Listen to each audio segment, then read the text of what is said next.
नमस्कार मित्रों, मैं माधुरी सिंह स्वागत करती हूँ आपके अपने चैनल उड़ान सपनों की में।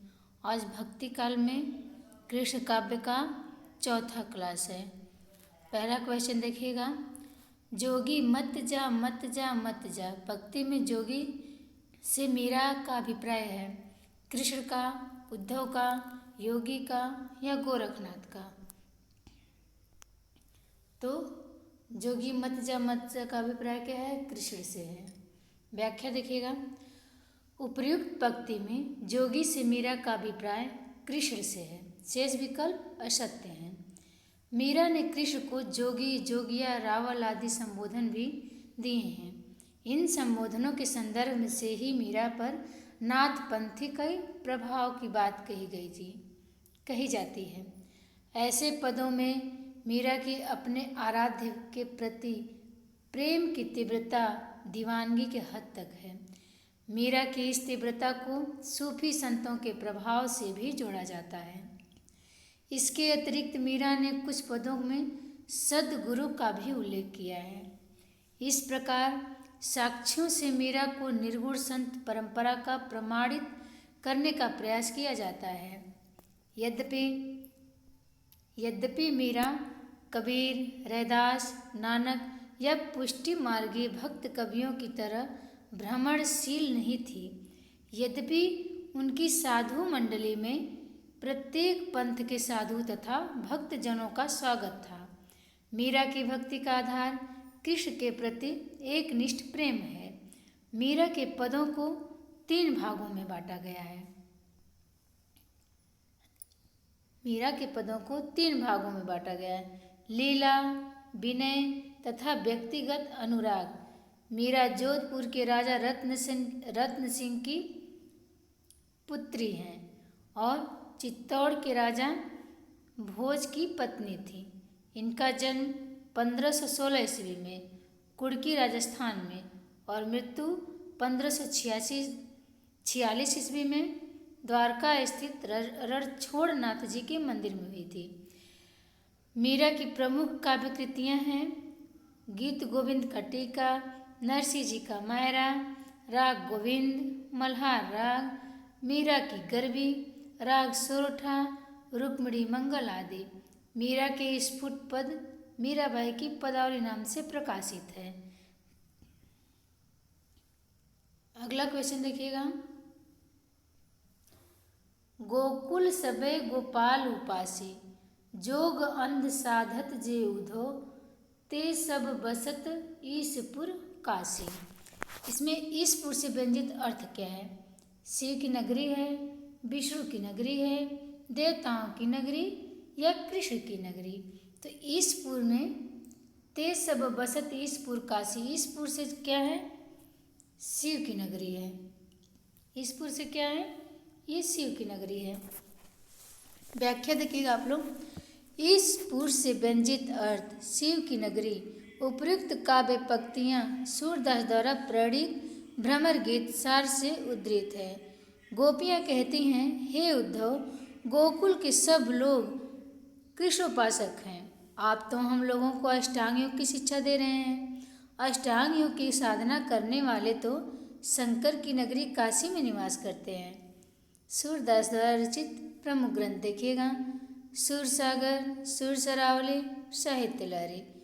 सूरदास ने सुरसागर में 3 भ्रमर गीतों की योजना की है। सूरदास ने सुरसागर में कितने भ्रमर गीतों की योजना की है? तो 3 भ्रमर गीतों की योजना की है। हिंदी साहित्य में भ्रमर गीत काव्य परंपरा का प्रवर्तन सूरदास ने किया है। अगला क्वेश्चन देखिएगा। आए जोग सिखावन पांडे, आए जोग सिखावन पांडे ये सूरदास का है। तीनों नहीं उपजत धनिया धान कुम्हाड़े, इस पद में तीनों का व्यंग्यार्थ क्या है? तीनों नहीं उपजत धनिया धान कुम्हाड़े, तीनों का व्यंग्यार्थ क्या है?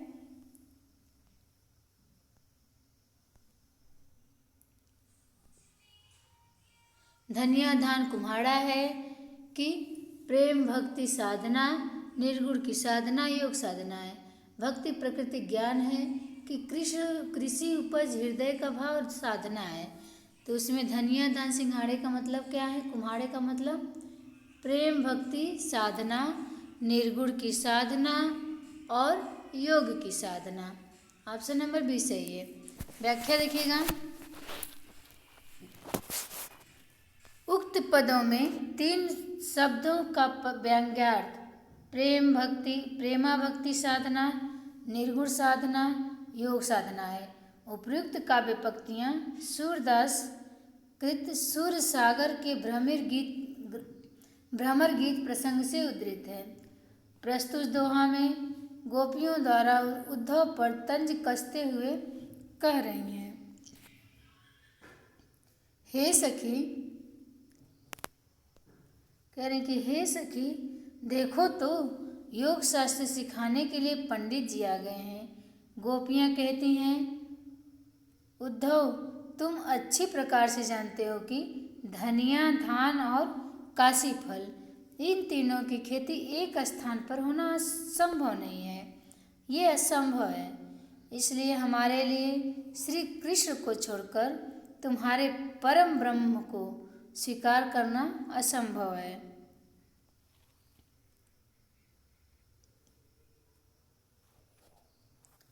अगला क्वेश्चन देखिएगा। नागरी नारी भले बूझेगी अपने वचन स्वभाव। नागरी नारी भले बूझेगी अपने वचन स्वभाव इस पंक्ति से अभिव्यंजित नहीं है। क्या नहीं है? नगर की चतुराई भरा जीवन, मथुरा की स्त्रियों का स्वभाव, गोपियों का असूया भाव, यशोदा का कृष्ण प्रेम। तो नागरी नारी भले बूझेगी, कौन सा वचन? इसमें स्वभाव नहीं है, तो यशोदा का कृष्ण प्रेम। ऑप्शन डी सही होगा। इसमें यशोदा का कृष्ण प्रेम नहीं है अभिव्यंजित। गोपियों का असूया भाव है, मथुरा की स्त्रियों का स्वभाव भी है और नगर का चतुराई भरा जीवन भी है। व्याख्या देखिएगा।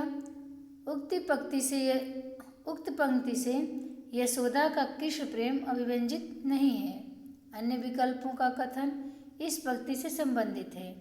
सूरदास द्वारा रचित 25 ग्रंथ बताए गए हैं, जिनमें 3 ही उपलब्ध हैं, जो निम्न हैं: सुरसागर, सुरसरावली और साहित्य लहरी। सुरसागर में 4936 पद तथा 12 स्कंध हैं। हिंदी साहित्य में भ्रमर गीत काव्य परंपरा का प्रवर्तन कौन है? तो सूरदास ने किया है। साहित्य लहरी में कितने? साहित्य लहरी कब की है? तो 1550 ईस्वी में। साहित्य लहरी अलंकार और नायिका भेदों का उदाहरण प्रस्तुत करने वाले 118 कुट पद हैं इसमें। अगला क्वेश्चन देखिएगा। इसमें सगुणोपासना का निरूपण बड़े ही मार्मिक ढंग से हृदय की अनुभूति के आधार पर तर्क पद्धति पर नहीं किया। सूरदास के भ्रमर गीत के संदर्भ में यह कथन किसका है? तो यह कथन आचार्य रामचंद्र शुक्ल जी का है। आचार्य रामचंद्र शुक्ल जी सूरदास के भ्रमर गीत के संदर्भ में कह रहे हैं कि इसमें सगुणोपासना का निरूपण बड़े ही मार्मिक ढंग से हृदय की अनुभूति के आधार पर तर्क पद्धति पर नहीं किया है। सूरदास के भ्रमर गीत के संदर्भ में यह कथन आचार्य रामचंद्र शुक्ल जी का है। व्याख्या देखिएगा। सूरदास के भ्रमर गीत के संदर्भ में उपर्युक्त कथन आचार्य रामचंद्र शुक्ल का है। नंद दुलारे वाजपेयी, डॉक्टर मनेजर पांडे, कवि विजेंद्र स्नातक, ये भ्रमर गीत को गोपी चंद्र कहा गया है, को दुखांत काव्य कहा है। किसने भ्रमर गीत को दुखांत कहा है? तो नंद दुलारे वाजपेयी ने, मनेजर पांडे ने और विजेंद्र स्नातक ने ये भ्रमर गीत या गोपी चंद को दुखांत काव्य कहा है। भ्रमर गीत में अन्योक्ति व वक्रोक्ति की भरमार है। आचार्य रामचंद्र शुक्ल ने भ्रमर गीत को उपालंब काव्य व ध्वनि काव्य कहा है। पूछा जाएगा कि भ्रमर गीत को आचार्य रामचंद्र शुक्ल जी ने क्या कहा है? तो क्या कहा है? उपालंब काव्य व ध्वनि काव्य कहा है। आचार्य हजारी प्रसाद द्विवेदी ने क्या लिखा है सूरदास के विषय में? सूरदास जब अपने विषय का वर्णन शुरू करते हैं तो मानव अलंकार शास्त्र हाथ जोड़कर उनके पीछे दौड़ा करता है। उपमाओं की बाढ़ आ जाती है, रूपकों की वर्षा होने लगती है, संगीत के प्रवाह में कवि स्वयं बह जाता है। सूरदास की रचनाओं का सर्वप्रथम संपादन कलकत्ता में 1841 ईस्वी में राग कल्पद्रुम नाम से हुआ है। हजारी प्रसाद द्विवेदी ने सूरसागर को स्त्री चरित्र का विशाल हृदय कहा है। हजारी प्रसाद द्विवेदी ने सूरसागर को स्त्री चरित्र का विशाल हृदय कहा है। भ्रमर गीत में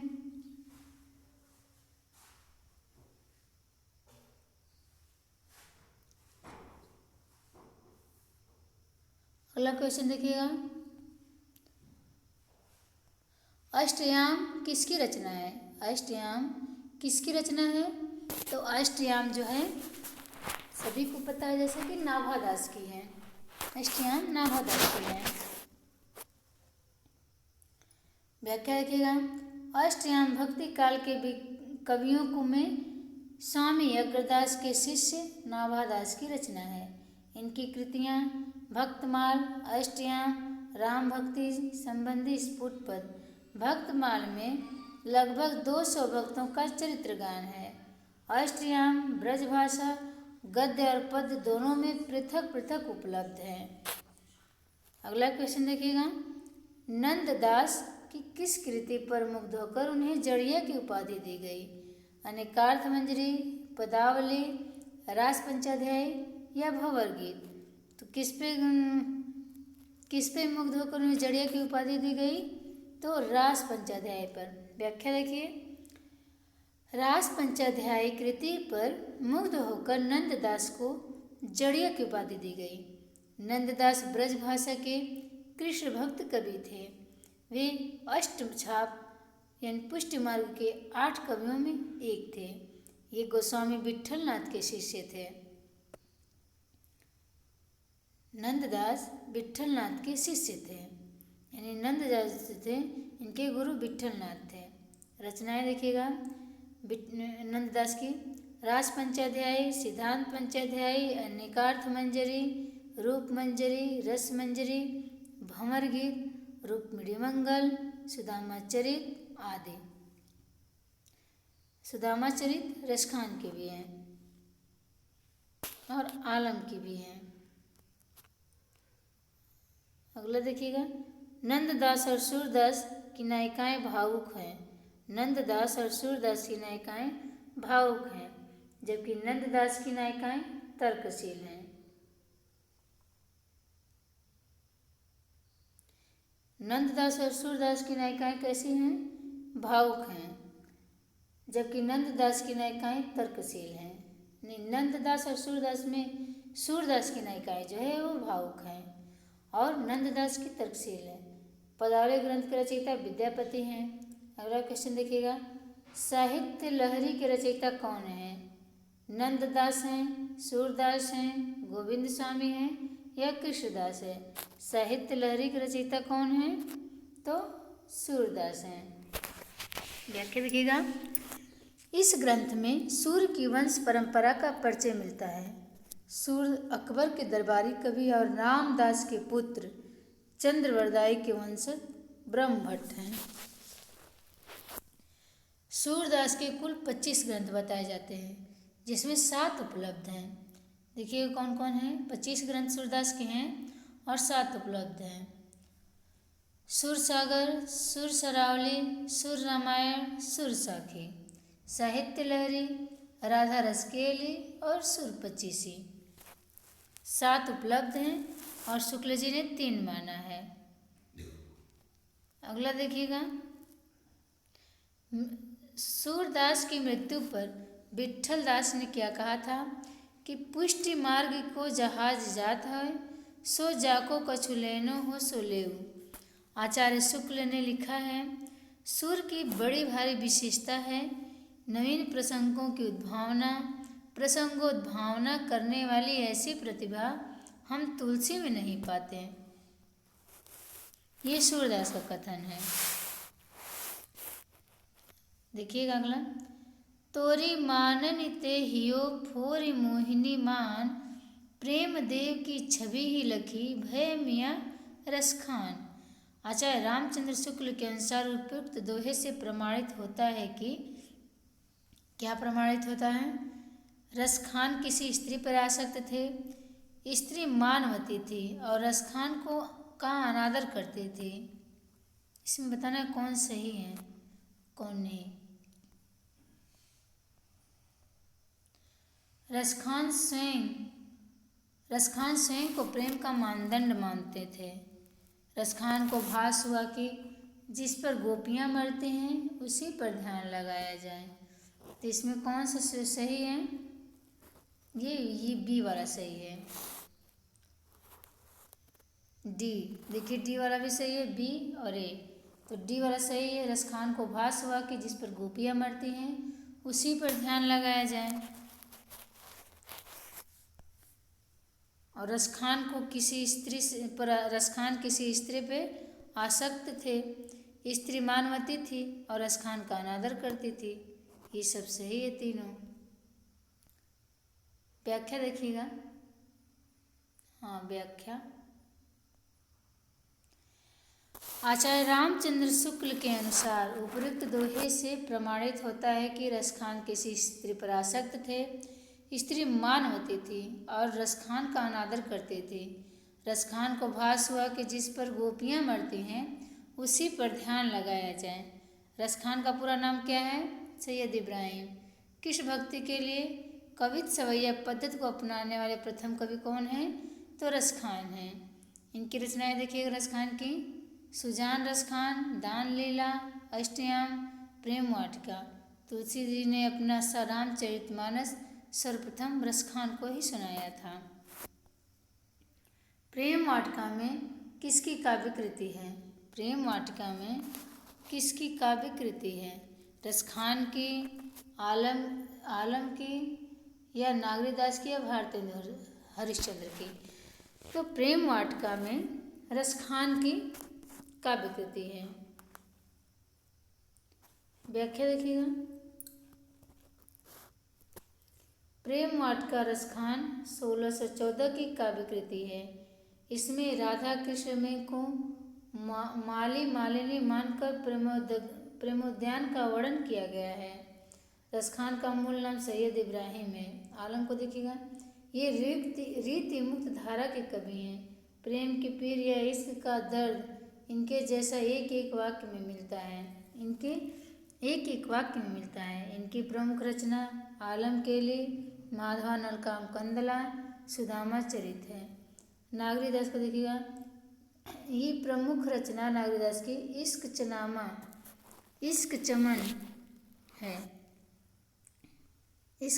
है।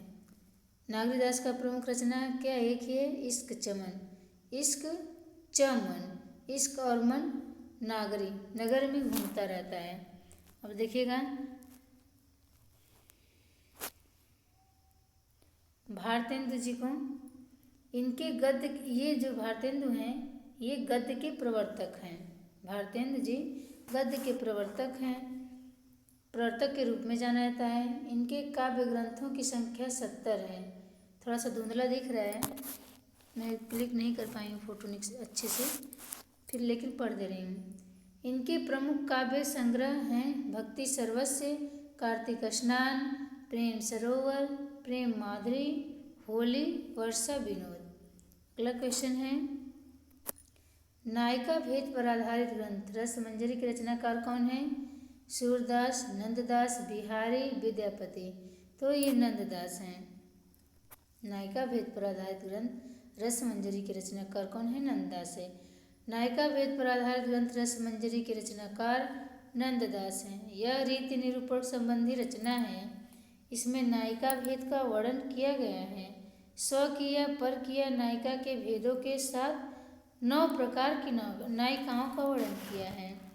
इसकी अन्य रचना इस प्रकार हैं: रास पंचाध्याय, सिद्धांत पंचाध्याय, रूप मंजरी, विरह मंजरी, भंवर गीत इत्यादि। निम्नलिखित में से कौन अष्टछाप का कवि है? मीराबाई, रसखान, सूरदास, विद्यापति। अष्टछाप का कवि कौन है इसमें से बताइएगा। अष्टछाप का कवि सूरदास हैं। अष्टछाप के कवि इसमें से सूरदास हैं।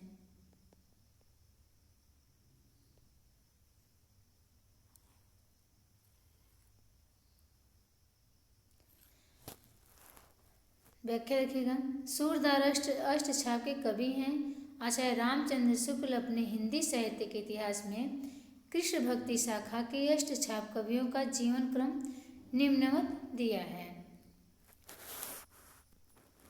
कुंभन दास का देखिएगा जीवन काल 1468 ईस्वी में कुंभन दास जन्म काल है और मृत्यु 1583 ईस्वी में जमुनावती उत्तर प्रदेश में। इनके गुरु वल्लभाचार्य हैं कुंभन दास के।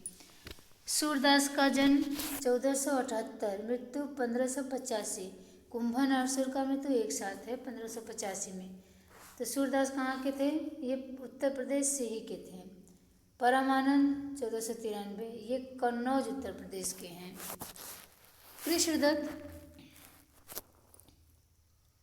कृष्णदास का जन्म 1496 ईस्वी में 1578 ईस्वी में चिलोतरा जो गुजरात में पड़ता है कृष्णदास का जन्म। गीत गोविंद स्वामी 1505-1585 ईस्वी में और राजस्थान में आंतरी राजस्थान में इनके गुरु विट्ठलनाथ हैं। गोविंद गोस्वामी के गुरु विट्ठलनाथ में 1505 ईस्वी में पैदा हुए, 1585 में की मृत्यु हो गई। छीत स्वामी का देखिएगा 1515 में और 1585 में ये भी मर गए। मथुरा में उत्तर प्रदेश में रहते थे। चतुर्भुज दास 1530 में चतुर्भुज दास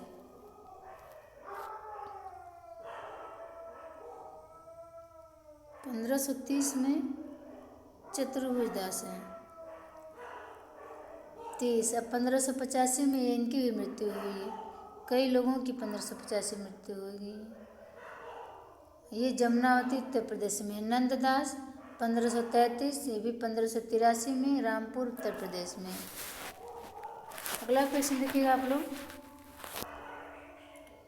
निम्नलिखित में से कौन सा कवि कृष्ण भक्ति धारा के कवियों में शामिल नहीं है? कौन सा कवि जो है जो कृष्ण धारा भक्ति में शामिल नहीं है?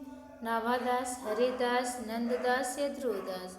तो इसमें नाभादास जो है कृष्ण धारा भक्ति के कवियों में शामिल नहीं हैं। निम्नलिखित में से कौन सा कवि कृष्ण भक्ति धारा के कवियों में शामिल नहीं है? नाभादास, हरिदास, नंददास, ध्रुवदास। तो नाभादास जो है कृष्ण भक्ति धारा के कवियों में शामिल नहीं है। नाभादास कृष्ण भक्ति धारा के कवियों में शामिल नहीं है। नाभादास राम भक्ति धारा के कवि हैं। कृष्ण भक्ति धारा के कवि नंददास, हरिदास, ध्रुवदास, सूरदास, कुंभन दास, परमानंद दास, कृष्णदास, गोविंद स्वामी, छीत स्वामी, चतुर्भुज दास, रसखान, मीरा, रहीम आदि हैं। और राम भक्ति काव्य धारा के कवि कौन कौन हैं? राम भक्ति काव्य धारा के कवि रामानंद, अग्रदास, तुलसीदास, नाभादास, विष्णुदास, नरहरिदास, ईश्वरदास आदि सब राम भक्ति काव्य धारा के कवि हैं। अगला क्वेश्चन देखिएगा।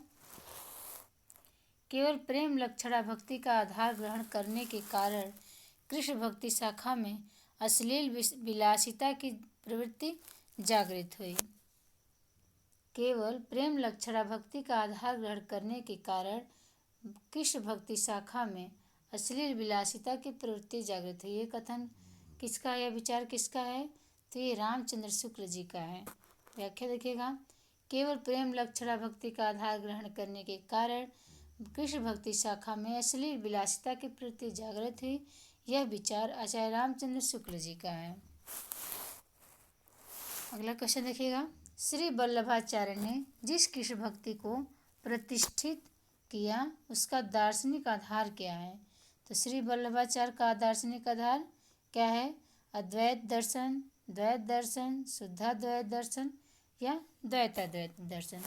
तो श्री वल्लभा ने जिस किसी भक्ति को प्रतिष्ठित किया उसका दार्शनिक आधार क्या है? शुद्धाद्वैत दर्शन है।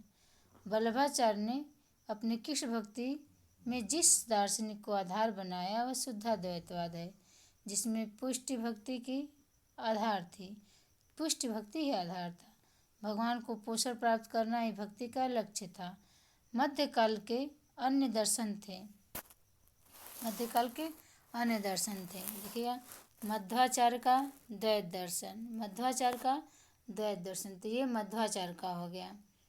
शंकराचार्य का अद्वैत दर्शन, शंकराचार्य का अद्वैत दर्शन शंकराचार्य का हो गया। और निम्बकाचार्य का द्वैताद्वैतवाद दर्शन, द्वैताद्वैत किसका हो गया? निम्बकाचार्य का हो गया। रामानुजाचार्य का विशिष्ट है, रामानुजाचार्य का विशिष्टाद्वैतवाद दर्शन है। ये शुद्धाद्वैतवाद दर्शन वल्लभाचार्य का है। अगला क्वेश्चन देखिएगा, भ्रमर गीत प्रसंग का प्रतिपाद्य है। वात्सल्य रस चित्रण, गोपियों का विरह वर्णन, सगुण भक्ति की महिमा का निर्गुण खंडन या कृष्ण की भक्ति। तो क्या है भ्रमर गीत प्रसंग का प्रतिपाद्य क्या है? सगुण भक्ति की महिमा का निर्गुण खंडन है। सगुण भक्ति की महिमा का निर्गुण का खंडन है भ्रमर गीत का प्रसंग का प्रतिपाद्य। व्याख्या देखिएगा, भ्रमर गीत प्रसंग का प्रतिपाद्य है, सगुण भक्ति की महिमा का निर्गुण खंडन है। भ्रमर गीत के लेखक सूरदास हैं। भ्रमर गीत कृत सूरदास कृत सूरसागर में संग्रहित है। भ्रमर गीत सूरसागर में संग्रहित है जो सूरदास की है। हिंदी साहित्य में भ्रमर गीत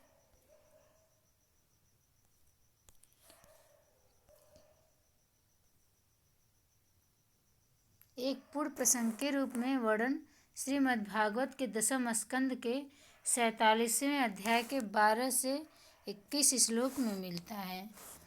सूरदास की प्रमुख रचनाएं सूरसागर, सुरसरावली, साहित्य लहरी है।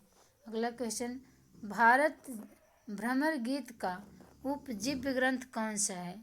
भ्रमर गीत का उपजीव्य ग्रंथ कौन सा है? ग्रंथ श्रीमद्भागवत महापुराण, विष्णु पुराण, शिव पुराण या हरिवंश पुराण। तो श्रीमद्भागवत का उपजीव्य ग्रंथ कौन सा है? तो श्रीमद्भागवत पुराण, श्रीमद्भागवत महापुराण है।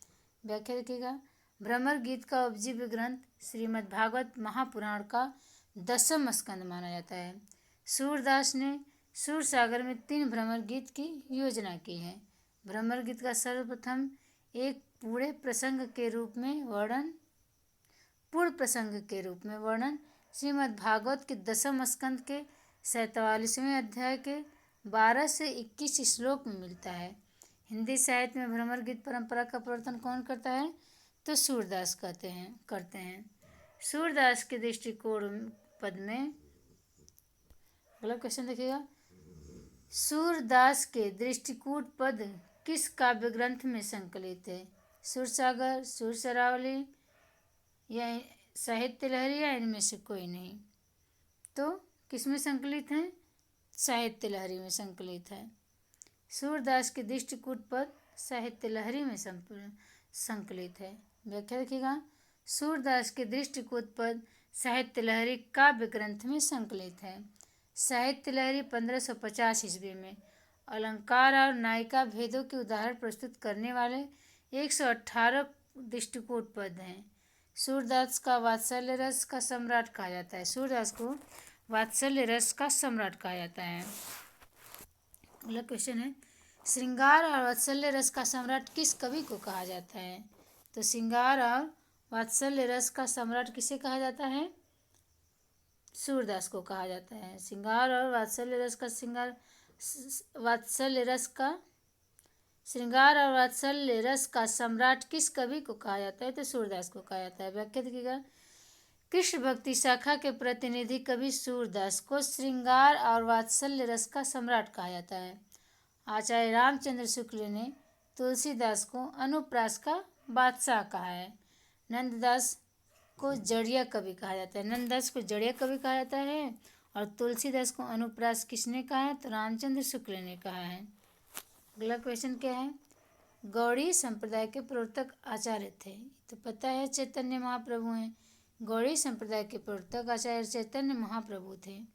प्रमुख संप्रदाय उनके प्रवर्तक किस प्रकार है? रुद्र संप्रदाय के प्रवर्तक कौन है? तो वल्लभाचार्य। ब्रह्म संप्रदाय के प्रवर्तक हैं मध्वाद्वैतवाद। और दार्शनिक मत क्या है इसका? ब्रह्म संप्रदाय का द्वैतवाद है। गौड़ी संप्रदाय के चैतन्य महाप्रभु। अचिंत्य चिंता भेदा भेदवाद दार्शनिक मत है। सखी संप्रदाय का प्रवर्तक स्वामी हरिदास है। अष्ट छाप के कवियों की संख्या कितनी है? 10, 12, 8, 15। तो अष्ट छाप के कवियों की संख्या कितनी है? 8 है। अष्ट छाप के कवियों की संख्या 8 है। धन्यवाद मित्रों। जय माता दी। अगर आपको वीडियो पसंद है तो लाइक शेयर सब्सक्राइब करेगा और मेरा हौसला बढ़ाने के लिए नीचे कमेंट ज़रूर करिएगा। जय माता दी बंधु।